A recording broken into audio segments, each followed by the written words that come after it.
तो next point जो हम डिस्कस करने वाले हैं, कोऑर्डिनेशन कंपाउंड से रिलेटेड क्वेश्चंस इसमें पाए जाएंगे, या उसमें हमने जो इतनी डिटेल में स्टडी की है उसको हम यहां पर काम में ले पाएंगे। दो ब्लॉक हैं जो अब आने वाले हैं, पहला डी ब्लॉक होगा और उसके बाद आएगा एफ ब्लॉक। क्या होता है देखिए, जो ब्लॉक्स हैं बेसिकली ये तो थ्योरेटिकल पार्ट है जिनके बारे में हम डील करेंगे। एनसीईआरटी ने काफी कुछ इनके बारे में दिया हुआ है। ब्लॉक्स के अंदर वैसे हमें एनसीईआरटी ही रेफरेंस में लेनी है, उसी के बारे में हमें बात करनी है। सब कुछ जो इनका निचोड़ है वो हम कॉम्प्लेक्स कंपाउंड के अंदर पढ़ चुके हैं। यहां पर जो हमें सिर्फ बात करनी होगी, एक तो दो कंपाउंड रिएक्शन के नाम पर, सिर्फ दो चीजें डी ब्लॉक के अंदर।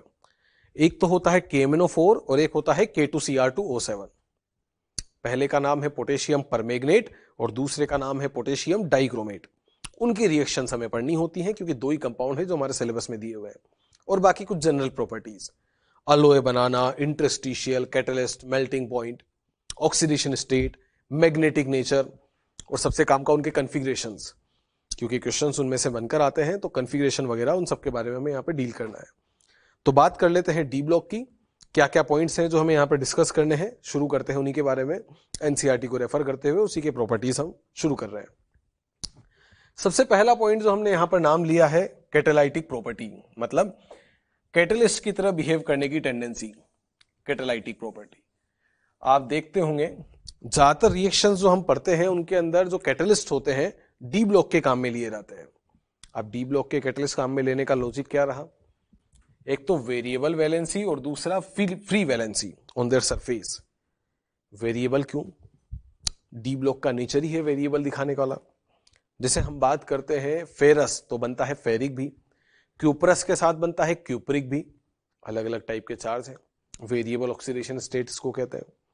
वेरिएबल इसलिए है क्योंकि आप जैसे अगर 3D सीरीज की बात करें तो उसमें पहले इलेक्ट्रॉन 4s से निकलते हैं और फिर 3D वाले भी काम आते हैं, और 4s और 3D की वजह से उनके अंदर चार्ज की एक बहुत बड़ी रेंज हो जाती है, इसी वजह से वो वेरिएबल दिखाते हैं। फ्री वैलेंसी, क्योंकि वैकेंट ऑर्बिटल खाली पड़े हुए हैं। डी ब्लॉक का है तो डी के अंदर डिब्बे खाली होते हैं, और वो जो डिब्बे खाली होते हैं उनको हम काम में लेते हैं जगह की तरह। वो जो वैकेंट ऑर्बिटल है वो जगह प्रोवाइड करते हैं जहां पर रिएक्टेंट आएंगे, कंबाइन करेंगे और कंबाइन करके प्रोडक्ट का फॉर्मेशन करेंगे, तो प्रोडक्ट को बनाने में हमारी हेल्प कर रहे होते हैं।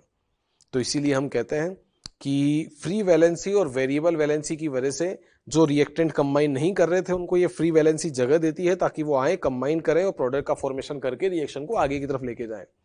तो ये चीजें रेस्पॉन्सिबल होती है जिसकी वजह से कैटलिस्ट बनकर आते हैं।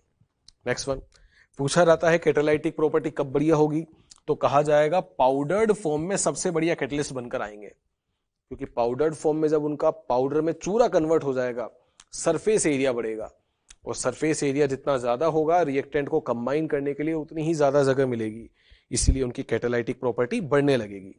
तो हम कहते हैं पाउडर्ड फॉर्म में कैटालाइटिक प्रॉपर्टी हाई होती है, एक तो वेरिएबल वैलेंसी और दूसरा फ्री वैलेंसी उसके लिए रेस्पॉन्सिबल होती है। देखिए कौन कौन से एग्जाम्पल हो सकते हैं।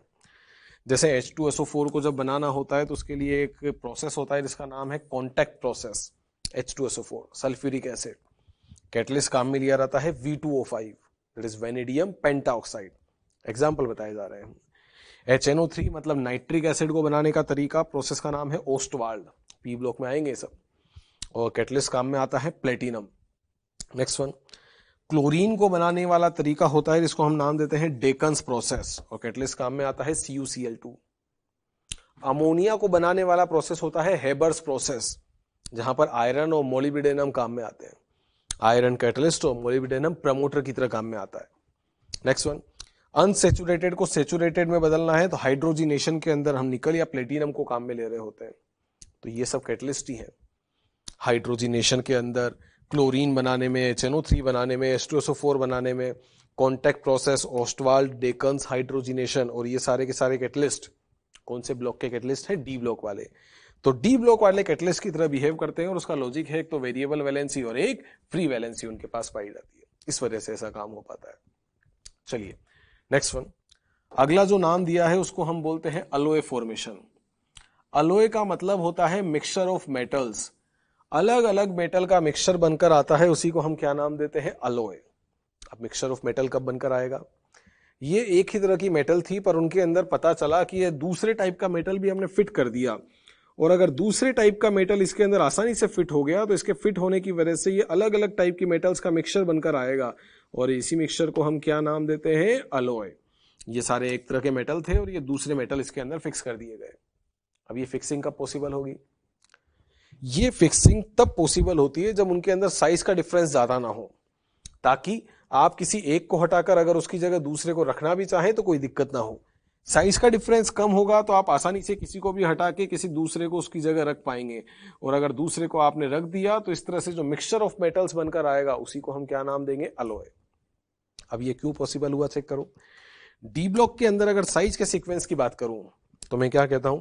स्कैंडियम से चालू कर देते हैं। This one is scandium, titanium, vanadium, chromium, manganese, उसके बाद आया आयरन, कोबाल्ट, निकल, और लास्ट में आया this one is copper and zinc. क्या सीक्वेंस बनता है? पहले हम कहते हैं लेफ्ट से राइट जा रहे थे, जेड इफेक्टिव बढ़ेगा, और जेड इफेक्टिव बढ़ेगा तो साइज कम होगा। चलिए शुरुआत में साइज डिक्रीज होने लगे। उसके बाद हमने कहा 3 एलिमेंट लगभग बराबर हो जाते हैं, आयरन, कोबाल्ट और निकल, ये बराबर हो गए। कॉपर और जिंक पे जाने पर साइज बढ़ गया। क्या रिलेशन निकल कर आया? स्कैंडियम से चालू हुए थे, पहले साइज कम हो रहा था, बीच में साइज लगभग बराबर है और आखिरी में साइज बढ़ गया। स्कैंडियम सबसे बड़ा है, जिंक जो होता है उससे छोटा होता है, पर यहाँ डिक्रीज होकर वापस से इंक्रीज में आता है। ये तीनों बराबर है। ये जब साइज में इंक्रीमेंट दिखाएंगे ये भी कुछ के बराबर होंगे, मतलब हम देख रहे हैं कि लेफ्ट से राइट जाने पर भी साइज में सिमिलरिटी आती है। इसके अलावा आप जानते हैं सीरीज बनती है, पहले 3D आएगी, फिर 4D आएगी, फिर 5D आएगी। हम कहेंगे 3D से 4D जाने पर साइज बढ़ता है, पर 4D और 5D के साइज तो लगभग बराबर हो जाते हैं, और इनके साइज का लगभग बराबर हो जाना एक कॉन्ट्रैक्शन का एग्जाम्पल है, जिसको आप क्या नाम देते हैं? Lanthanide contraction. तो हम कहेंगे कि 4D और 5D सीरीज तो लगभग बराबर ही हो गई। इसी वजह से इन मेटल्स के अंदर साइज में ज्यादा डिफरेंस नहीं होता, और साइज में अगर ज्यादा डिफरेंस नहीं होता तो आप किसी भी मेटल को हटा के कोई दूसरा मेटल रख सकते हो, और इस तरह से मिक्सिंग से बनने वाले कंपाउंड को ही क्या नाम दिया जाता है? अलॉय। तो ये अलॉय का फॉर्मेशन करते हैं। चेक करिए क्या कहा। मिक्सचर ऑफ मेटल जो कि डेफिनेट रेशो में बनाया जाता है उसी को हम क्या नाम देते हैं? अलॉय। क्यों होता है अलॉय का फॉर्मेटल? क्योंकि सिमिलरिटी इन साइज होती है, लेफ्ट से राइट भी सिमिलरिटी दिखाते हैं और टॉप से बॉटम भी सिमिलरिटी दिखाते हैं, और वो आपस में मिक्स किए जाते हैं जिनके अंदर साइज का डिफरेंस ऑलमोस्ट 15% हो। मतलब 15% या उससे कम का डिफरेंस अगर साइज में है तब तो आप आसानी से मिक्स करेंगे, और मिक्स करके इस तरह का कंपाउंड बनाएंगे जिसको हम क्या नाम देंगे? अलॉय। एग्जाम्पल देखिए, bronze, brass, German silver, alnico, invar, steel, ये सब के सब एग्जाम्पल हैं। आगे कुछ इनके कंपोजिशन भी लिखे हैं, एक बार आप इनके कंपोजिशन देख लीजिएगा। इनके कंपोजिशन यानी कि अलॉय के कंपोजिशन, और साथ ही के अंदर इनके लिए ओर्स जो होते हैं ये सब दिए गए हैं मेटलर्जी के अंदर। मेटलर्जी के अंदर एक पार्ट में इन सबको दिया है। कहीं पर भी वो आपसे इस तरह का क्वेश्चन पूछे कि आपकी वो नॉलेज ही चेक करना चाहे कि बताओ आपने कितना रटा है, तो इनके अंदर किस किस की मिक्सिंग हुई है उस चीज को बताने के लिए वो चीज काम में आती है। तो इनका कंपोजिशन वगैरह दे रखा है, एक बार उसको चेक कर लीजिएगा। क्वेश्चन भी बनकर आ जाते हैं। क्वेश्चन एक बार पूछ लिया था, जैसे कॉइन्स जो होते हैं वो किस किस को मिलाकर बनाए गए? कॉइन्स मतलब सिक्के, तो कॉपर और एल्यूमिनियम उनको मिला के सिक्के बनाए जाते हैं। ऐसा कौन सा अलॉय है जिसके अंदर नॉन मेटल्स पाए जाते हैं? तो आप देखिए स्टील है, क्योंकि इसके अंदर कार्बन की इंप्योरिटीज प्रेजेंट है। इस तरह के क्वेश्चन भी पूछ लिए जाते हैं। तो ये अलग अलग टाइप के अलॉय हैं, क्योंकि इन सब में मिक्सचर ऑफ मेटल बना हुआ है। एल्यूमिनियम, निकल और कोबाल्ट को मिलाया तो कंपाउंड को नाम दे दिया एलुनिको। इस तरह से भी नाम बन सकते हैं या फिर कुछ डायरेक्ट भी नाम हो सकते हैं। अच्छा, इसके अलावा अगर सेमी सॉलिड मिक्सचर बनाया है तो उसको हम नाम देते हैं अमलगम। मरकरी के साथ कॉम्बिनेशन में बनकर आता है। मरकरी लिक्विड स्टेट में पाया जाता है, और इसी वजह से मरकरी के साथ अगर आप बनाने जाओगे तो सेमी सॉलिड मिक्सचर बनेगा, जिसको हम क्या नाम देते हैं? अमलगम। जैसे कि फॉर एग्जांपल लिखा गया NaHG, नाम देंगे सोडियम अमलगम। लिखा गया AuHG, नाम देंगे गोल्ड अमलगम। ये सब अमलगम के एग्जाम्पल है। सोडियम अमलगम बन चुका है, आपने NaOH बनाया था, और जब आप NaOH बनाने गए थे तो उसके अंदर आपने एक सेल लिया था जिसको हम नाम देते हैं कास्टनर केल्नर सेल। मरकरी से बना हुआ था, और मरकरी से बना हुआ जो था उसके ऊपर आपने केटायन कैथोड पर फेंके थे, एनायन एनोड पर गया था। Cl- एनोड पर गया था जहां Cl2 बना था, और केटायन जो Na+ थे वो एनोड पर गए थे जो मरकरी से बना था। सॉरी, केटायन कैथोड पर गए थे और कैथोड जो था वो मरकरी से बना था। सोडियम और मरकरी ने कंबाइन करके वहां NaHG बनाया था, जिसको हमने क्या नाम दिया था, सोडियम अमलगम। रेडॉक्स में इसका क्वेश्चन आता है, पूछता है बताओ ऑक्सीडेशन स्टेट कितना होगा, कहेंगे 0 0 है, क्योंकि अमलगम हो या फिर एलोट्रोपिक फॉर्म्स हो उनका ऑक्सीडेशन स्टेट 0 रखा रहता है। तो मरकरी के साथ बनने वाले मेटल के जो मिक्सचर होते हैं वो सेमी सॉलिड होते हैं और उसी को हम क्या नाम देते हैं, अमलगम। पूछा जाता है आयरन कोबाल्ट निकल अमलगम नहीं बनाते, क्यों नहीं बनाते? आयरन कोबाल्ट निकल का साइज आपस में तो बराबर है, पर इनका साइज जो है वो मरकरी के बराबर नहीं है, और अगर मरकरी के बराबर नहीं है तो आप इसको मरकरी के साथ कंबाइन करके इनके साथ इस तरह से अमलगम का फॉर्मेशन नहीं कर सकते। इसीलिए क्वेश्चन पूछता है कि अगर मरकरी को ट्रांसपोर्ट करके एक जगह से दूसरी जगह पर ले जाना है तो किसका कंटेनर काम में लिया जाए, तो हम कहते हैं आयरन कोबाल्ट निकल इस तरह के कंटेनर काम में लो जो उसके साथ रिएक्शन ना करे, क्योंकि अदरवाइज कोई ऐसा कंटेनर काम में लिया जिसने मरकरी के साथ रिएक्शन कर दी तो मरकरी उसके साथ कंबाइन करके सेमी सॉलिड मिक्सचर बना देगा और वो कंटेनर ही खत्म हो जाएगा। इसलिए इस तरह की चीजों को हम काम में लेते हैं। तो ये मिक्सचर ऑफ मेटल्स था जिसको हमने क्या नाम दिया है, अलॉय। और अगर सेमी सॉलिड मिक्सचर हुआ है मरकरी के साथ तो क्या नाम दिया जाता है, अमलगम। नेक्स्ट वन, अगला नाम जो बनाया गया है उसको नाम दिया है इंटरस्टिशियल कंपाउंड। अब ये इंटरस्टिशियल क्या होते हैं भाई? इंटरस्टिशियल का मतलब है कि ट्रेपिंग करके बनाए गए कंपाउंड्स कहलाते हैं इंटरस्टिशियल। ट्रेपिंग कैसे? ट्रांजिशन मेटल था, कोई भी डी ब्लॉक का मेटल ये हो सकता है, ये डी ब्लॉक के मेटल थे जो जमे हुए थे और इनके बीच में जो जगह बची हुई है, इन बीच वाली जगहों पर यहां पर हमने कुछ स्मॉल साइज के नॉन मेटल एनायंस को ट्रेप कर दिया, और अगर इन जगहों पर नॉन मेटल के एनायन ट्रेप हो जाएं तो इस ट्रेपिंग से जो बनने वाले कंपाउंड होते हैं उसी को हम क्या नाम देते हैं, इंटरस्टिशियल। तो स्मॉल साइज के जो एटम है ये इंटरस्टिशियल साइट्स पे ट्रेप हुए हैं और इसी की वजह से कंपाउंड बना है जिसको हमने क्या नाम दिया है, इंटरस्टिशियल कंपाउंड। कौन कौन ट्रेप होते हैं? छोटे, हाइड्रोजन, कार्बन, नाइट्रोजन, बोरोन, इस तरह से छोटे साइज के नॉन मेटल एनायन अगर ट्रेप होंगे तो इससे बनकर आएगा इंटरस्टिशियल कंपाउंड। क्या फायदा होगा चेक करो। पहले मेटल मेटल था, सारे के सारे मेटेलिक बॉन्ड का फॉर्मेशन कर रहे थे। अब मेटल्स के बीच में नॉन मेटल्स भी आ गए हैं। जो नॉन मेटल्स होते हैं वो इलेक्ट्रोनेगेटिव टाइप के होते हैं, जबकि जो मेटल्स होते हैं वो इलेक्ट्रोपॉजिटिव टाइप के होते हैं। अब इससे क्या फर्क पड़ा? अगर ये इलेक्ट्रोपॉजिटिव है और ये इलेक्ट्रोनेगेटिव है तो ये प्लस माइनस अपोजिट आयंस के बीच में थोड़ा अट्रैक्शन लगने लगा, और अट्रैक्शन की वजह से इनकी बॉन्डिंग पहले के रेस्पेक्ट में स्ट्रांग हो गई।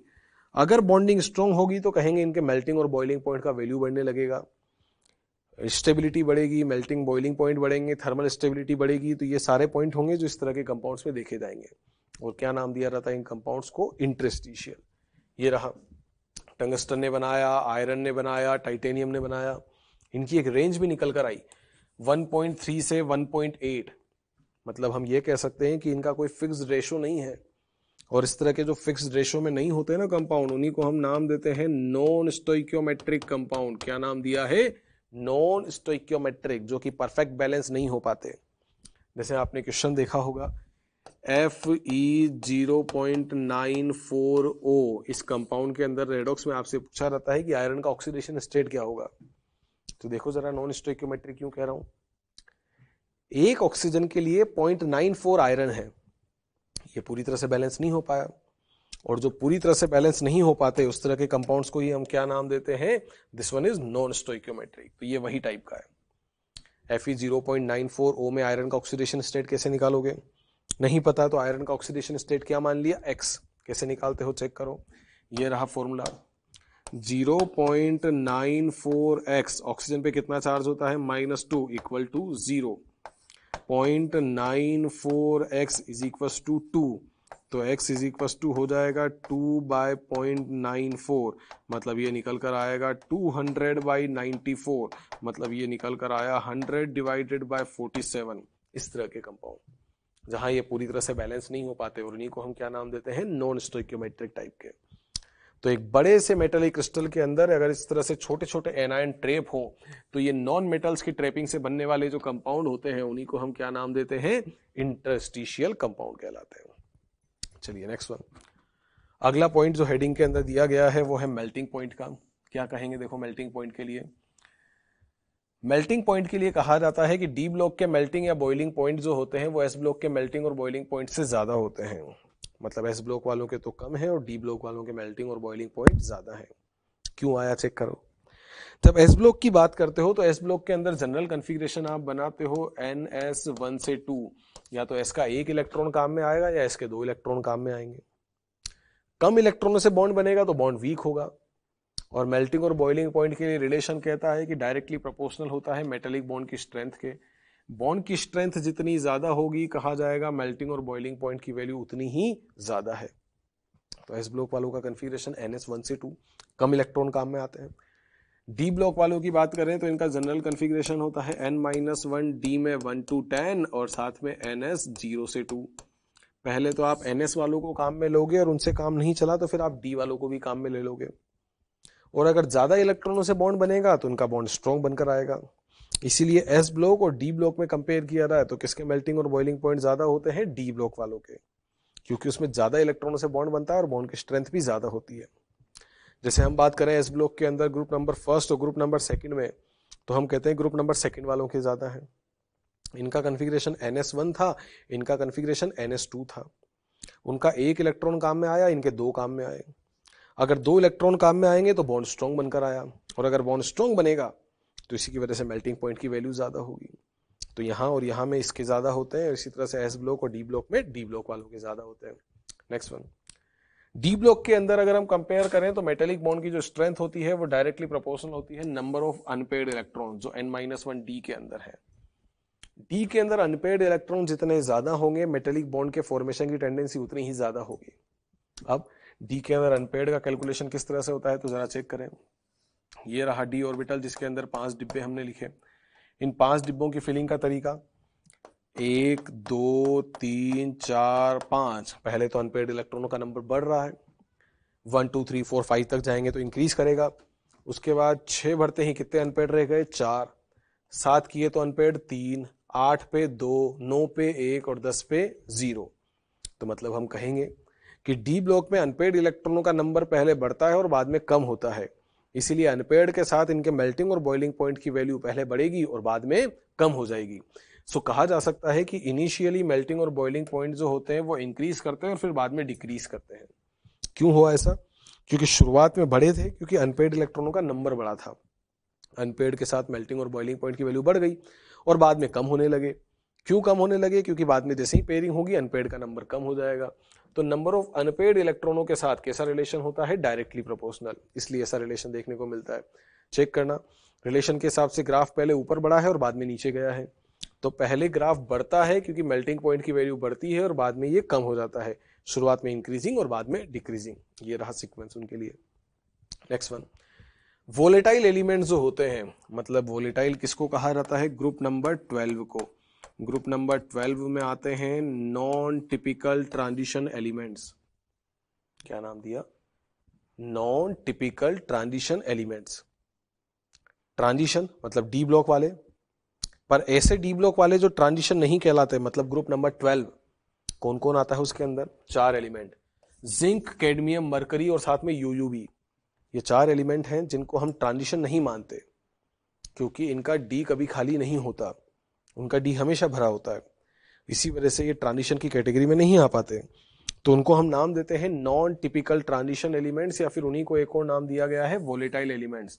उनके मेल्टिंग पॉइंट सबसे कम होते हैं क्योंकि उनके अंदर डी में कोई अनपेयर्ड इलेक्ट्रॉन नहीं होता, और अगर डी के अंदर अनपेयर्ड नहीं होता तो डी के इलेक्ट्रॉन बॉन्ड भी नहीं बनाते, और बॉन्ड भी नहीं बनाएंगे तो फिर वीक बॉन्डिंग होगी, और वीक बॉन्डिंग होने की वजह से मेल्टिंग और बॉइलिंग पॉइंट की वैल्यू कम होती है। इसीलिए आसानी से वेपर में कन्वर्ट होते हैं, और इसीलिए कौन से एलिमेंट कहलाते हैं? Volatile elements. चेक करिए, इस ग्राफ में सबसे नीचे आपने जिंक को इंडिकेट कर रखा है, और जिंक इसीलिए आ रहा है क्योंकि वो ग्रुप नंबर 12 का है और उसके अंदर D10 कॉन्फ़िगरेशन होने की वजह से डी के इलेक्ट्रॉनों के बॉन्डिंग में पार्टिसिपेट करने की टेंडेंसी नहीं होती है। नेक्स्ट वन चेक करिए, मैग्नीज और टेक्नीशियम जो होते हैं इनके मेल्टिंग पॉइंट कंपैरेटिवली कम है, और कम क्यों बोला है? क्योंकि इनका कॉन्फ़िगरेशन हाफ फिल टाइप का है। ये मैग्नीज वगैरह की बात करें, जैसे मैग्नीज है उसका कॉन्फ़िगरेशन अगर मैं लिखूं तो मैग्नीज का कॉन्फ़िगरेशन बनकर आएगा दिस वन इज 3D5 और साथ में बनेगा 4S2। अब बात की जाए क्रोमियम और मैग्नीज दोनों का ही कॉन्फ़िगरेशन T5 होता है, पर अगर हाफ फील्ड स्टेबल पूछा जाए तो मैग्नीज को हम हाफ फील्ड स्टेबल कहते हैं, क्रोमियम को नहीं, क्योंकि क्रोमियम आपबाउ को पूरी तरह से फॉलो नहीं करता। क्रोमियम का कॉन्फ़िगरेशन है 3D5 4S1, जबकि मैग्नीज का कॉन्फ़िगरेशन होता है 3d5 4s2। हाफ बाउ कहता है कि आपको पहले 4s भरना होगा, उसके बाद आप 3d को फिल करेंगे, पर क्रोमियम के अंदर 4s में तो 1 ही गया और 3d में 5 हो गया, इसलिए वो हाफ बाउ रूल के अकॉर्डिंग नहीं चल रहा था। तो मैग्नीज जो है उसके अकॉर्डिंग चलता है और इसी को हम हाफ फील्ड स्टेबल कहते हैं। अब अगर डी के 5 इलेक्ट्रॉन जो हाफ फील्ड स्टेबल के अंदर कंसीडर हो चुके हैं, तो अगर मेटेलिक बॉन्ड का फॉर्मेशन कर रहे हो तो डी के 5 इलेक्ट्रॉनों के बॉन्डिंग में पार्टिसिपेट करने की टेंडेंसी कम हो गई, और अगर पार्टिसिपेट करने की टेंडेंसी कम हो गई तो फिर 2 ही इलेक्ट्रॉन काम में आए, वो थे 4s वाले। कम इलेक्ट्रॉनों से बॉन्ड बनेगा तो कहेंगे बॉन्ड वीक होगा, और अगर बॉन्ड वीक होगा तो इसी वजह से इसके मेल्टिंग और बॉइलिंग पॉइंट का वैल्यू थोड़ा सा कम रहेगा, तो इसका मेल्टिंग पॉइंट कम हो सा है, जैसा कि आप यहाँ देख सकते हो। और यहाँ पर भी मैंने ग्राफ के अंदर मैग्नीज को नीचे की तरफ पुट किया है। जिंक तो सबसे ही आखिरी में आ रहा है, पर हाँ मैग्नीज भी थोड़ा सा कम हो गया, तो वो इसीलिए क्योंकि वो हाफ फील्ड कॉन्फ़िगरेशन रखता है। नेक्स्ट वन जो लिखा गया, क्रोमियम, मोलिब्डेनम और टंगस्टन, ये जो है ये हाईएस्ट मेल्टिंग पॉइंट रखते हैं अपनी सीरीज के अंदर, क्योंकि इनके अंदर ज्यादा नंबर में अनपेयर्ड इलेक्ट्रॉन पाए जाएंगे डी में। क्या कहोगे? क्रोमियम जो है अगर उसका कॉन्फ़िगरेशन में बनाऊं तो क्रोमियम होता है 24, और 24 पे क्रोमियम का कॉन्फ़िगरेशन बनकर आता है, this one is 3d5 4s1। S का एक भी काम में आ गया और डी के 5 भी आ गए। और जितने ज्यादा अनपेयर्ड होंगे, जितने ज्यादा इलेक्ट्रॉनों के बॉन्डिंग में पार्टिसिपेट करने की टेंडेंसी होगी, उसके मेल्टिंग पॉइंट, उसके बॉन्ड स्ट्रॉन्ग बनेंगे, तो मेल्टिंग पॉइंट की वैल्यू उतनी ही ज्यादा बनकर आएगी। इसीलिए कहा गया कि क्रोमियम इसके अंदर टॉप कर रहा है। इस पोजीशन को आप चेक कर सकते हैं, क्रोमियम सबसे ऊपर की तरफ आया है। तो क्रोमियम के सबसे ऊपर आने का लॉजिक यही है क्योंकि उसके अंदर डी के अंदर हाईएस्ट अनपेयर्ड इलेक्ट्रॉन थे जिसको उस काम में ले पा रहा था। तो क्या कहा, शुरुआत में अगर देखेंगे तो मेल्टिंग पॉइंट बढ़ते हैं। कहाँ से चालू किया? स्कैंडियम, टाइटेनियम, वेनेडियम, क्रोमियम तक बढ़ा। मैग्नीज थोड़ा कम था, उसके बाद अगर चेक करोगे आयरन, कोबाल्ट, निकल, कॉपर, जिंक पर आते आते फिर से कम हो गया। सबसे कम जो मेल्टिंग पॉइंट थे वो जिंक वाले के थे, मतलब हम कह सकते हैं कि zinc, cadmium, mercury, group number 12 सबसे कम होता है क्योंकि उसका फुल फिल्ड कॉन्फ़िगरेशन है। मैग्नीज भी थोड़ा सा कम हुआ है क्योंकि उसका कॉन्फ़िगरेशन हाफ फिल्ड टाइप का है, इसलिए कम हुआ है। और क्रोमियम जो है वो सबसे ऊपर आ रहा है क्योंकि उसके अंदर अनपेयर्ड इलेक्ट्रॉन ज्यादा है, बॉन्डिंग में पार्टिसिपेट करने की टेंडेंसी भी ज्यादा है। तो इनिशियली मेल्टिंग पॉइंट बढ़ते हैं और बाद में कम हो जाते हैं, जिसको हम इस ग्राफ के अंदर इंडिकेट कर रहे हैं। Next one, down the group जाने पर मेल्टिंग पॉइंट बढ़ते हैं, मतलब सीक्वेंस लिखा जाए तो कहा जाएगा 3D 4D और 5D में मेल्टिंग पॉइंट का सीक्वेंस ऐसा होता है। क्यों है जरा चेक करो। पी ब्लॉक के अंदर एक इफेक्ट लगता है जिसको नाम दिया जाता है इनर्ट पेयर इफेक्ट, और इनर्ट पेयर इफेक्ट हमें बताता है कि डाउन द ग्रुप जाने पर लोअर ऑक्सीडेशन स्टेट की स्टेबिलिटी बढ़ेगी। डी ब्लॉक में उल्टा है। डी ब्लॉक के अंदर कहते हैं कि नीचे की तरफ जाने पर हायर ऑक्सीडेशन स्टेट की स्टेबिलिटी बढ़ेगी। मतलब अगर कहा जाए 3D से ज्यादा चार्ज स्टेबल होते हैं 4D के अंदर, और 4D से ज्यादा स्टेबल होते हैं 5D के अंदर।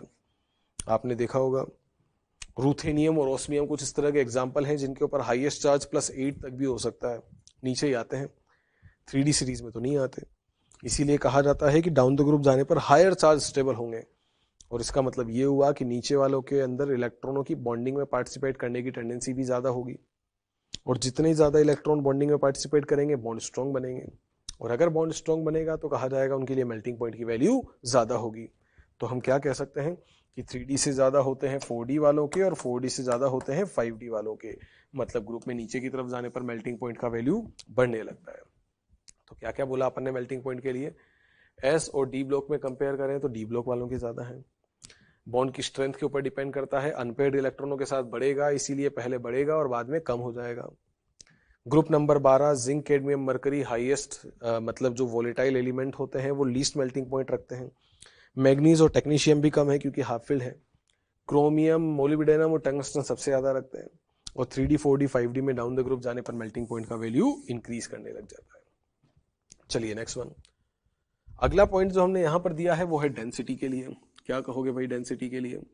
डेंसिटी का फॉर्मूला हम जानते हैं, डेंसिटी इज इक्वल टू होती है मास बाय वॉल्यूम। अब जरा एक बार लेफ्ट से राइट चल के देखो, लेफ्ट से राइट जाओगे एटॉमिक वेट बढ़ेगा। एटॉमिक वेट बढ़ेगा मतलब हम कह सकते हैं कि मास बढ़ रहा है, और मास के बढ़ने के साथ डेंसिटी भी बढ़ रही होगी। लेफ्ट से राइट जाओगे कहोगे जेड इफेक्टिव बढ़ रहा है। जेड इफेक्टिव बढ़ता है तो साइज कम होगा, साइज कम हुआ मतलब वॉल्यूम कम हुआ, और अगर वॉल्यूम कम होगा तब भी डेंसिटी बढ़ेगी। तब तो क्या कह रहे हैं, लेफ्ट से राइट जाने पर डेंसिटी बढ़ रही होती है। चेक कर लीजिए, लेफ्ट से राइट जा रहे थे डेंसिटी बढ़ रही थी, यहाँ ऑलमोस्ट इक्वल हुई, यहाँ थोड़ा सा डिफरेंस क्रिएट हो गया, कॉपर की ज्यादा हो गई। वो इसलिए हुआ क्योंकि आप जानते हो लास्ट में जाने पर साइज बढ़ जाते हैं, और अगर साइज बढ़ेंगे तो हम कहेंगे वॉल्यूम बढ़ा, और वॉल्यूम बढ़ने पर डेंसिटी कम होने लगी, इसलिए आखिरी में जाकर ऐसा रिलेशन चेंज हुआ। अदरवाइज कहा जाएगा कि जनरली लेफ्ट से राइट जाने पर डेंसिटी इंक्रीजिंग सीक्वेंस को फॉलो करती है, क्योंकि मास बढ़ता है और वॉल्यूम कम हो जाता है।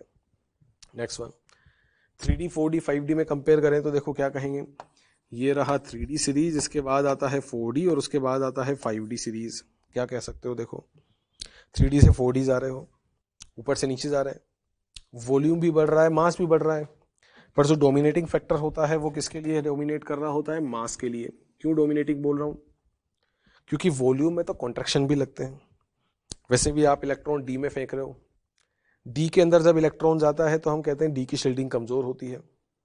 अगर शील्डिंग कमजोर होगी तो जेड इफेक्टिव बढ़ेगा, खींचने की पावर ज्यादा होगी। न्यूक्लियस अगर खींच के रखेगा तो साइज छोटे होंगे, और अगर साइज छोटे होंगे तो हम कहते हैं कि ज्यादा साइज में इंक्रीमेंट नहीं आता, तभी तो हम कहते हैं कि साइज कंपेरेबल होते हैं। अच्छा, एक बार तो 3D से 4D साइज बढ़ भी गया, 4D और 5D तो लगभग बराबर ही हो गए। क्यों बराबर हो गए, क्योंकि हम कहते हैं इनके अंदर तो कॉन्ट्रैक्शन ही लग गया था, जिसको हम नाम देते हैं lanthanide contraction. Dominating factor size नहीं है, मास लगातार बढ़ेगा, मास में कोई चेंज नहीं आ रहा। और क्या कहेंगे, अगर मास इंक्रीज करेगा तो उसकी वजह से डेंसिटी भी इंक्रीज करेगी, तो डाउन द ग्रुप डेंसिटी बढ़ रही होती है। 3D से 4D जाते हैं बढ़ती है, और 4D से 5D जाने पर तो ज्यादा ही बढ़ती है। क्यों ज्यादा बढ़ती है, क्योंकि साइज तो यहाँ बढ़ा ही नहीं, साइज तो बराबर सा हो गया। कौन सा कॉन्ट्रैक्शन डोमिनेट कर गया, लेंथेनाइड कॉन्ट्रैक्शन। और अगर साइज बराबर हो गया तो कहेंगे आपकी मास डोमिनेट कर रहा है, और मास ज्यादा ही बढ़ने की वजह से डेंसिटी बढ़ गई है। इसीलिए सबसे ज्यादा डेंसिटी होती है 5D वालों की, उसके बाद होती है 4D और उसके बाद 3D। Down the group density increase कर रही होती है। सबसे ज्यादा जो नीचे वालों की डेंसिटी होती है उसमें दो एलिमेंट आते हैं, ऑस्मियम और इरिडियम। और सबसे कम डेंसिटी 3D सीरीज वाले की होती है, जिसको हमने नाम दिया है स्कैंडियम। तो डाउन द ग्रुप जाने पर डेंसिटी बढ़ती है, ऊपर वालों की कम है और नीचे वालों की ज्यादा है। इधर से इधर जाते हो तब भी डेंसिटी बढ़ती है, इधर वालों की कम है उधर वालों की ज्यादा होती है। डेंसिटी का रिलेशन लिखा गया। अगला जो नाम दिया है वो है ऑक्सीडेशन स्टेट के बारे में। जरा चेक करना क्या क्या कह सकते हैं ऑक्सीडेशन स्टेट। सबसे पहला पॉइंट जो निकल कर आता है वो हम कहते हैं कि यहां पर वेरिएबल ऑक्सीडेशन स्टेट दिखाने का टेंडेंसी है।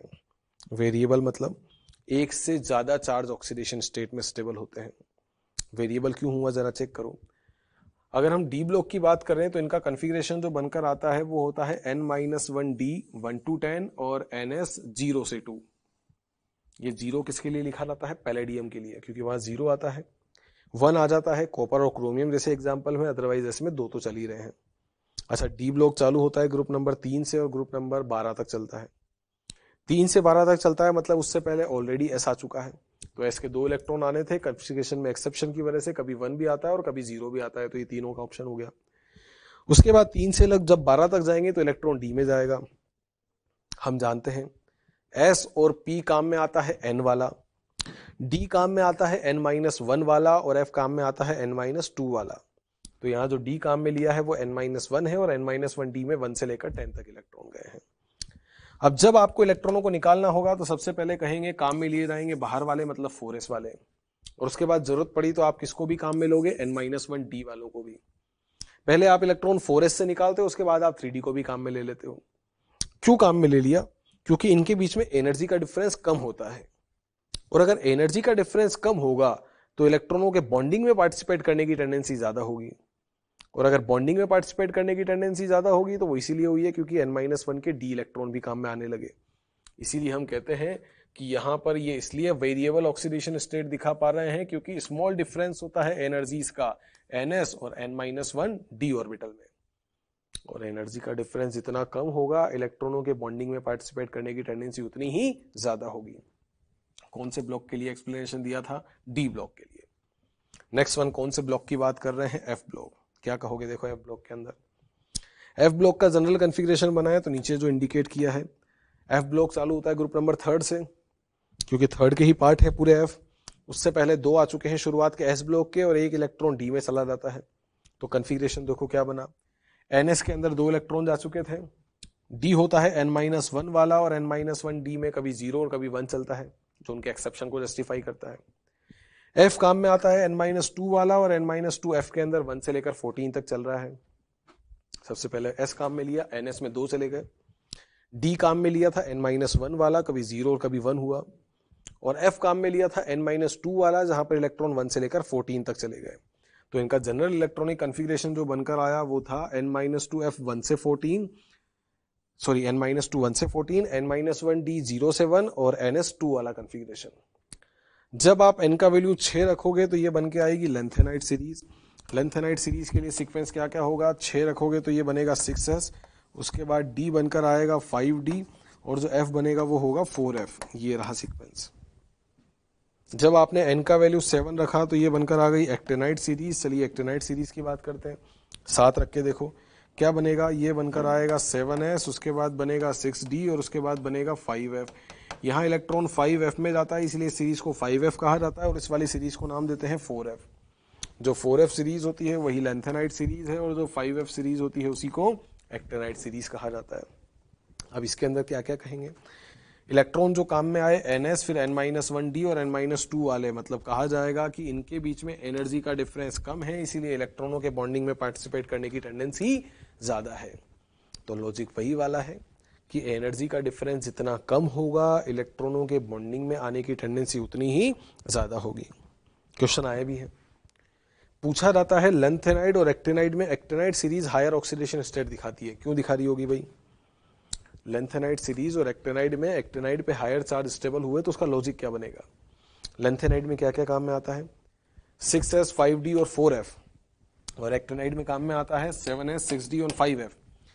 एनर्जी का डिफरेंस जितना कम होगा इलेक्ट्रॉनों के बॉन्डिंग में आने की टेंडेंसी उतनी ही ज्यादा होगी, इसीलिए 7s 6d और 5f में एनर्जी का डिफरेंस कम है, इसी वजह से इनके इलेक्ट्रॉनों के बॉन्डिंग में आने की टेंडेंसी बढ़ जाती है। तो लॉजिक वही निकलता है कि यहाँ पर जो हमने इंडिकेट किया था small difference in the energies, मतलब एनर्जी का डिफरेंस जितना कम इलेक्ट्रॉनों के बॉन्डिंग में आने की टेंडेंसी उतनी ही ज्यादा। डी ब्लॉक के लिए क्या कहा जाता है, दो चीजें जो काम में आती हैं, एक तो ns और एक n-1d ऑर्बिटल। एफ ब्लॉक के लिए जो कहा जाता है वो रहेंगे ns n-1d और n-2 f ऑर्बिटल। इनके बीच में एनर्जी का डिफरेंस होता है जिसकी वजह से हम इसे काम में ले पाते हैं। नेक्स्ट वन, डी ब्लॉक के अंदर कोई भी एलिमेंट जो इतना हायर चार्ज दिखाएगा उसको बताने का तरीका होता है n+2 से। हाईएस्ट ऑक्सीडेशन स्टेट आप n+2 से इंडिकेट करते हैं, जहां n किसको रिप्रेजेंट करता है, d के अंदर पाए जाने वाले अनपेयर्ड, और 2 किसके लिए है, s वाले इलेक्ट्रॉन्स। s के अंदर 2 आए तो 2 ले लोगे, s में 1 आया तो 1 ले लोगे, और जो n है वो d के अनपेयर्ड इलेक्ट्रॉनों का नंबर होता है। चेक करो क्या कहोगे। मैंगनीज था, उसके अंदर हाईएस्ट लिमिट निकालते हैं n+2 के तरीके से। कैसे निकाल रहे हो? मैंगनीज का कॉन्फ़िगरेशन लिखा आर्गन, मतलब 18 हो गया, उसके बाद 3d5 4s2, ये 25 पे आ गया। 3d5 4s2 लिखने का मतलब ये रहा कि d के अंदर आपने 5 इलेक्ट्रॉन चेक कर लिए हैं कि d में 5 है और 5 है, मतलब पांचों के पांचों कैसे रहेंगे, अनपेयर्ड। ये रहा d जिसके अंदर 5 अनपेयर्ड थे और s के अंदर 2 है। 5 + 2 आंसर कितना निकल कर आया, 7। ये रहा 7 आ गया। तो n+2 में n जो होता है वो d के अनपेयर्ड 5 थे और 2 इसके थे, और 5 और 2 आंसर कितना निकल कर आ गया, 7। चेक करो, स्कैंडियम से लेकर जिंक तक का आंसर निकाल रहे हैं। स्कैंडियम की बात करें, एटॉमिक नंबर होता है 21, टाइटेनियम 22, वेनेडियम 23, क्रोमियम होता है 24, मैंगनीज है 25, आयरन है 26, कोबाल्ट है 27, निकल है 28, कॉपर है 29 और जिंक होता है 30 पर। चलिए स्कैंडियम से चालू करते हैं। स्कैंडियम है 21 और 21 पर स्कैंडियम का कॉन्फ़िगरेशन जो बनकर आया होगा वो रहेगा 3d1 और 4s2। सबसे पहले इलेक्ट्रॉन कहाँ से निकालोगे, बाहर या अंदर? भरते टाइम आपने आपबाऊ को फॉलो किया है, पर निकालते टाइम आपको कॉमन सेंस काम में लेना है कि पहले इलेक्ट्रॉन 3d और 4s में से कहाँ से निकलेगा, 4s, क्योंकि बाहर वो है। 4s के 2 निकल गए तो कौन सा चार्ज आ गया, +2। उसके बाद d में 1 भी है, 2 + 1 कितना निकल कर आ गया, 3, तो +2 और +3 हो गया। +2 कैसे लिखा, आउटर मोस्ट शेल।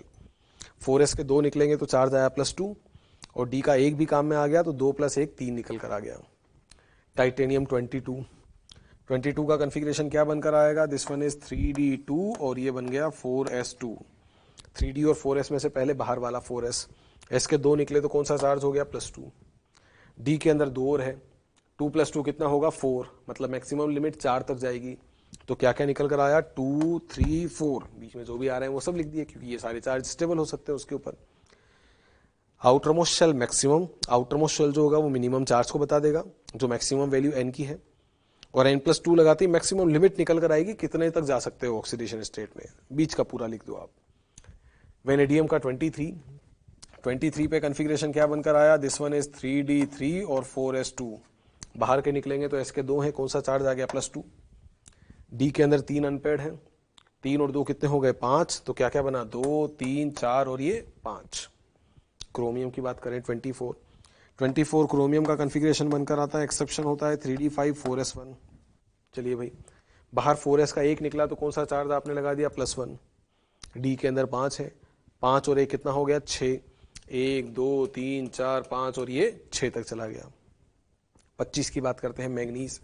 मैग्नीज का कन्फिग्रेशन बनकर आएगा, दिस वन इज 3d5 और 4s2। बाहर के 4s के कितने इलेक्ट्रॉन निकले, 2। कौन सा चार्ज हो गया, +2। डी के अंदर 5 अनपेड भी हैं, 5 और 2 कितना हो गया, 7। 2 3 4 5 6 और ये 7 तक चला गया। नेक्स्ट वन, अब कम होगा। कम क्यों होगा, क्योंकि डी के अंदर 5 तक ही अनपेड हो सकते थे और ये एन जो है नंबर ऑफ अनपेड को रिप्रेजेंट कर रहा है। 5 तक तो अनपेड हो गए, जैसे ही 6 करोगे कितने अनपेड हो जाएंगे, 4। अब कम होने वाले हैं।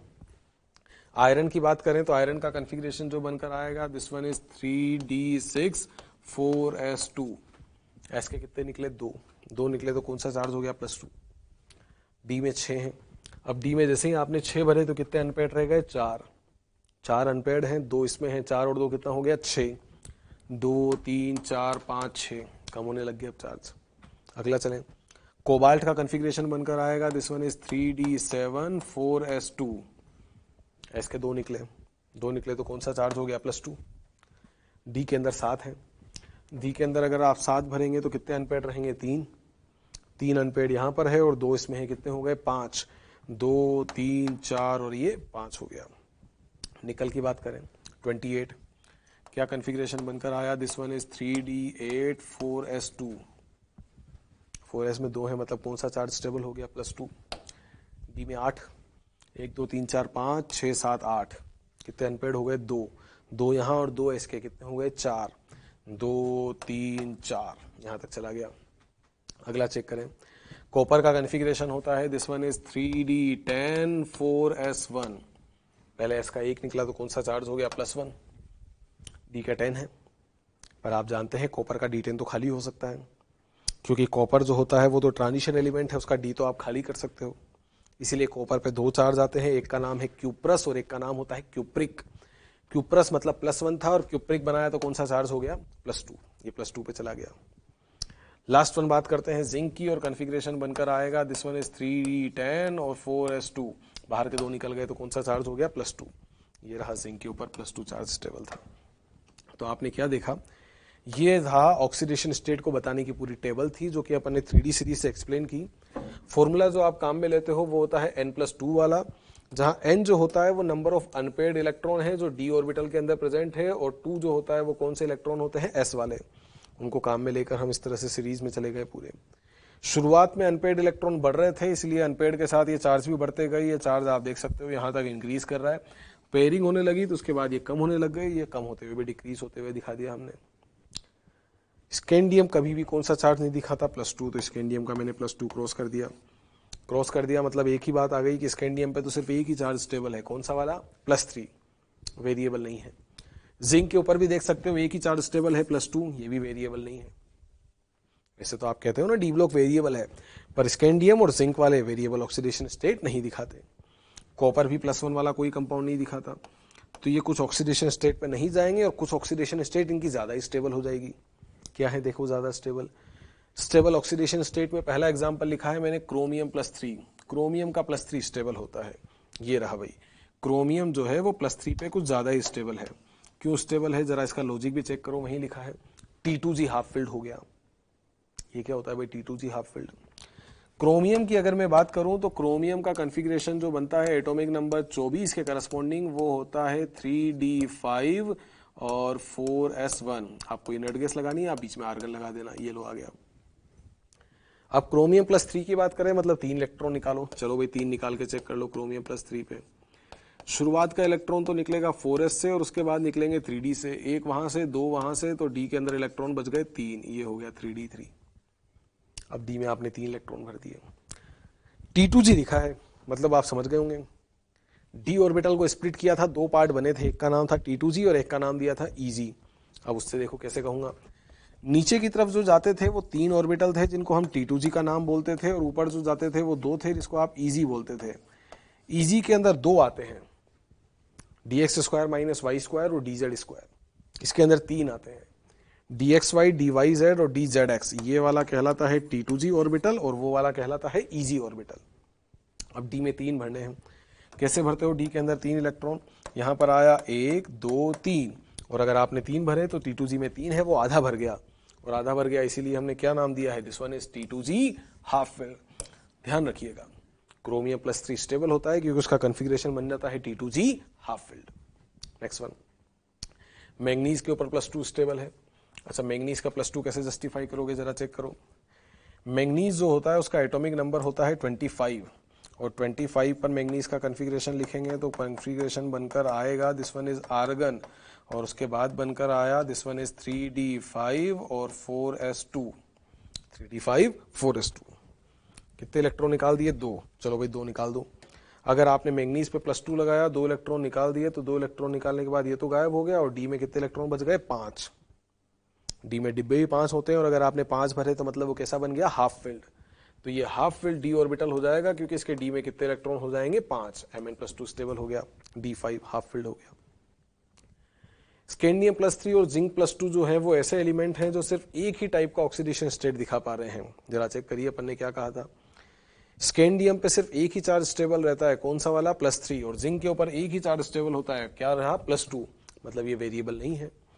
तो स्कैंडियम और जिंक ये दोनों एलिमेंट ऐसे हैं जो वेरिएबल नहीं होते और इनके ऊपर एक ही टाइप का चार्ज स्टेबल होता है। स्कैंडियम पे +3 और जिंक पे +2, they are not variable. Copper +2 stable होता है due to high hydration energy. इसको मेरे को क्यों एक्सप्लेन करना पड़ रहा है, जरा चेक करना। कॉपर की अगर मैं बात करूं तो कॉपर का एटॉमिक नंबर होता है 29, और 29 पे कॉपर का कन्फिग्रेशन बनकर आएगा आर्गन, उसके बाद होगा 3d10 और 4s1। 3d10 4s1 बना। अब अगर कॉपर पे एक इलेक्ट्रॉन निकालता हूं तो कॉपर +1 का कन्फिग्रेशन जो बनकर आएगा वो तो होगा आर्गन, और उसके बाद का कन्फिग्रेशन बन गया 3d10। d10 तो समझ में भी आता है, स्टेबल है, क्योंकि वो कन्फिग्रेशन बनाएगा स्यूडो इनर्ट टाइप का। स्यूडो इनर्ट क्यों कह रहा हूं? 3s2 3 पे 6 3d10, आखिरी की तरफ 18 इलेक्ट्रॉन हो गए, और आउटर मोस्ट शेल में 18 इलेक्ट्रॉनों का होना ही क्या कहलाता है? Pseudo inert configuration. तो वो शूडो इनर्ट टाइप का कन्फिग्रेशन एक्सप्लेन कर रहा होगा। तो यहां पर अगर मैं बात कर रहा था इसकी, तो मैंने क्या कहा कि जब आपने कॉपर का कन्फिग्रेशन लिखा तो कॉपर के अंदर आपने इंडिकेट किया कि इसका जो कन्फिग्रेशन बनकर आता है दिस वन इज 3d10 और 4s1 होता है। एक निकालने के बाद कन्फिग्रेशन 3d10 हो गया, एक और निकाल दो। एक और निकाला तो कॉपर +2 पे जो कन्फिग्रेशन बनकर आया आर्गन का, वो कन्फिग्रेशन था 3d9 वाला, पर हम कह रहे हैं कि नहीं, कॉपर तो +2 भी दिखा सकता है। अब +2 का लॉजिक क्या दिया? कॉपर +2 स्टेबल होने का लॉजिक में जो यहां पर दे रहा हूं वो है हाई हाइड्रेशन एनर्जी। क्या रहा? High hydration energy. जब आप कॉपर +1 से +2 पे जाएंगे क्या कहेंगे? चार्ज बढ़ा। चार्ज बढ़ता है तो क्या कहते हैं? हाइड्रेशन एनर्जी की वैल्यू बढ़ेगी। +1 से +2 गए तो कहेंगे साइज कम हो गया। साइज कम होगा तो भी हाइड्रेशन एनर्जी बढ़ेगी, क्योंकि चार्ज के साथ रिलेशन होता है डायरेक्ट और साइज के साथ रिलेशन होता है इनवर्स। चार्ज ज्यादा है तो भी ज्यादा है, और साइज कम है तो भी ज्यादा है। तो +1 और +2 में किसकी हाइड्रेशन एनर्जी ज्यादा है? +2 की। तो इसीलिए कहा जाता है कि कॉपर +2 स्टेबल होता है क्योंकि उसकी हाई हाइड्रेशन एनर्जी होती है। इसी वजह से एक्वस मीडियम में अगर देखा जाए तो कॉपर +1 डिस्प्रपोर्शनेट हो जाता है। डिस्प्रपोर्शनेशन का मतलब होता है उसी का ऑक्सीडेशन और उसी का रिडक्शन। एक्वस मीडियम के अंदर कॉपर +1 पे नहीं रहता, कॉपर +1 डिस्प्रपोर्शनेट है, कॉपर +2 और कॉपर में जाता है। +1 से +2 गया मतलब क्या कहेंगे? इसका हो गया ऑक्सीडेशन, और +1 से 0 में चला गया मतलब इसका हो गया रिडक्शन। उसी का ऑक्सीडेशन और उसी का रिडक्शन, उसको हम क्या नाम देते हैं? डिस्प्रपोर्शनेशन। तो एक्वस मीडियम में कॉपर +1 की फॉर्म में स्टेबल नहीं है, कॉपर कौन से चार्ज की फॉर्म में स्टेबल होता है? +2 की फॉर्म में। Next one, scandium, titanium, vanadium, chromium और मैंगनीज। स्कैंडियम का एटॉमिक नंबर कितना दिया था हमने? 21। चलिए एक बार इसको रिरेज करके चेक कर लीजिए। हम बात कर रहे थे यहां से स्कैंडियम का एटॉमिक नंबर होता है 21, टाइटेनियम है 22, वेनेडियम है 23, क्रोमियम है 24 और मैंगनीज है 25। इनर्ट गैस कन्फिग्रेशन पे पहुंचना है। इनर्ट गैस कन्फिग्रेशन मतलब किसके जैसा बन जाएंगे? आर्गन, क्योंकि आर्गन में कितने इलेक्ट्रॉन होते हैं? 18। 18 तक पहुंचने के लिए क्या क्या रहा चेक करो।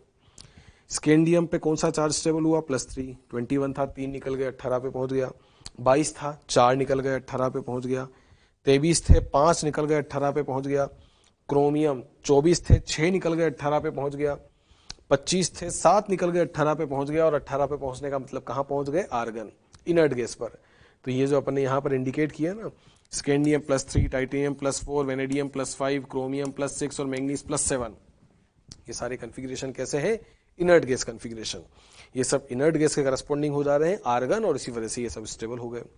नेक्स्ट वन क्या कहा गया, कॉपर और जिंक की फैमिली की अगर हम बात करें तो कॉपर की फैमिली तो +1 चार्ज पे, देख सकते हो कॉपर, सिल्वर और गोल्ड, और जिंक की फैमिली +2 चार्ज पे। इन सब का कॉन्फ़िगरेशन हो जाता है सूडो इनर्ट, मतलब इनके बाहर की तरफ कितने इलेक्ट्रॉन हो जाते हैं, 18। तो आउटर मोस्ट शेल में 18 इलेक्ट्रॉन्स का होना ही क्या कहलाता है, सूडो इनर्ट। कॉपर वाली जो फैमिली होती है उनका कॉन्फ़िगरेशन आप कैसे बनाते हैं, कॉपर फैमिली का कॉन्फ़िगरेशन बनकर आता है, दिस वन इज 3d10 और 4s1। अगर एक निकालोगे तो d10 हो गया, और 3s2 3p6 3d10 inert gas, मतलब वो सूडो इनर्ट 18 इलेक्ट्रॉन वाला हो गया। जिंक के कॉन्फ़िगरेशन की बात करें तो जिंक का कॉन्फ़िगरेशन बनकर आता है 3d10 और 4s2, और 2 निकाल दिया तो फिर से d10 हो गया, और d10 होने का मतलब ये भी सूडो इनर्ट है, इसके पास भी 18 हो गए। तो इनके बाहर की तरफ 18 इलेक्ट्रॉन हो जाते हैं, और आउटर मोस्ट शेल में 18 इलेक्ट्रॉनों का होना ही क्या कहलाता है, pseudo inert configuration. Next one देखिए, zero oxidation state d block में कब आता है, जब वो कार्बोनिल कॉम्प्लेक्स बनाए। कार्बोनिल कॉम्प्लेक्स आप देख चुके हो, कंपाउंड जैसे कि बनाया मैंने सिनर्जिक बॉन्डिंग के अंदर NiCO4, अगला एग्जाम्पल मैंने बनाया था FeCO5, अगला मैंने बनाया था क्रोमियम का, दिस वन इज CrCO6। ये सब ऐसे कंपाउंड हैं जहां पर पूरे डिब्बे के ऊपर चार्ज लगाते हो तो डिब्बा 0 है, CO 0 है, तो निकल पे भी कौन सा चार्ज आता है, 0। तो कार्बोनिल कॉम्प्लेक्स के अंदर मेटल के ऊपर कौन सा चार्ज निकलता है, 0 ऑक्सीडेशन स्टेट। +2 डी ब्लॉक का हाईएस्ट ऑक्सीडेशन स्टेट स्टेबल है, मतलब मोस्ट स्टेबल, जो सबसे ज्यादा एलिमेंट में पाया जाएगा स्टेबल, वो कौन सा चार्ज होगा, +2। क्यों कह रहा हूं, क्योंकि इनका कॉन्फ़िगरेशन 3D के बाद 4s में 2 चलता है, और सबसे पहले तो इलेक्ट्रॉन बाहर वाले ही निकलेंगे, और बाहर वाले 4s निकलते ही कौन सा चार्ज स्टेबल हो जाता है, +2। F ब्लॉक की बात करें तो सबसे ज्यादा स्टेबल चार्ज कौन सा है, +3, क्योंकि उनका ग्रुप नंबर 3 होता है, और ग्रुप नंबर 3 के करस्पॉन्डिंग सबसे ज्यादा स्टेबल +3 आते हैं। तो F ब्लॉक के ऊपर हाईएस्ट स्टेबल, मतलब सबसे ज्यादा एलिमेंट्स पे जो पाया जाने वाला स्टेबल चार्ज है, +3। और डी ब्लॉक में सबसे ज्यादा एलिमेंट पे जो स्टेबल चार्ज होता है वो कौन सा वाला होता है, +2। अगर 3D सीरीज में देखा जाए तो सबसे ज्यादा हाईएस्ट ऑक्सीडेशन स्टेट जो आती है, हायर ऑक्सीडेशन स्टेट, वो है मैंगनीज पर, कौन सी चार्ज, +7। आप देख चुके हैं scandium, titanium, vanadium, chromium, manganese, यहीं तक तो बड़ा था, उसके बाद तो कम हो गया, और +3 +4 +5 +6 +7, मैंगनीज तक +7 होता है, उसके बाद वापस से कम हो जाता है। तो हाईएस्ट चार्ज जो 3D सीरीज में मैंगनीज है, और मैंगनीज के ऊपर कौन सा चार्ज स्टेबल हो जाता है, +7। पूरे डी ब्लॉक के अंदर अगर बात करें तो 2 एलिमेंट है, रूथेनियम और ओस्मियम, और वो कौन से चार्ज पर जा सकते हैं, +8। तो ये +8 तक जाने की भी टेंडेंसी रखते हैं। तो हम क्या कह पा रहे हैं कि ऑक्सीडेशन स्टेट की स्टेबिलिटी को बताने के लिए ये तरीके हैं जिनको हमने यहाँ पर काम में लिया। क्या क्या कहा, लॉजिक चेक कर लें। क्रोमियम पे +3 है, T2G half filled, manganese +2 half filled, सिर्फ एक टाइप का, scandium +3, zinc +2, copper +2 high hydration energy, ये सब इनर्ट गैस कॉन्फ़िगरेशन, और ये सारे pseudo inert configuration. Carbonyl complex में 0 चार्ज, डी ब्लॉक में मोस्ट स्टेबल +2, F ब्लॉक में मोस्ट स्टेबल +3, 3D सीरीज में हाईएस्ट मैंगनीज +7, और पूरे डी ब्लॉक में हाईएस्ट रूथेनियम और ऑस्मियम +8 तक जाते हैं। तो ये हाईएस्ट ऑक्सीडेशन स्टेट को बताने का तरीका था। और जो हमने फॉर्मूला अप्लाई किया था वो फॉर्मूला हमने लगाया था n+2 वाला, जहां पर n किसको रिप्रेजेंट करता है, नंबर ऑफ अनपेयर्ड को, और 2 जो होता है वो s वाले इलेक्ट्रॉन्स होते हैं।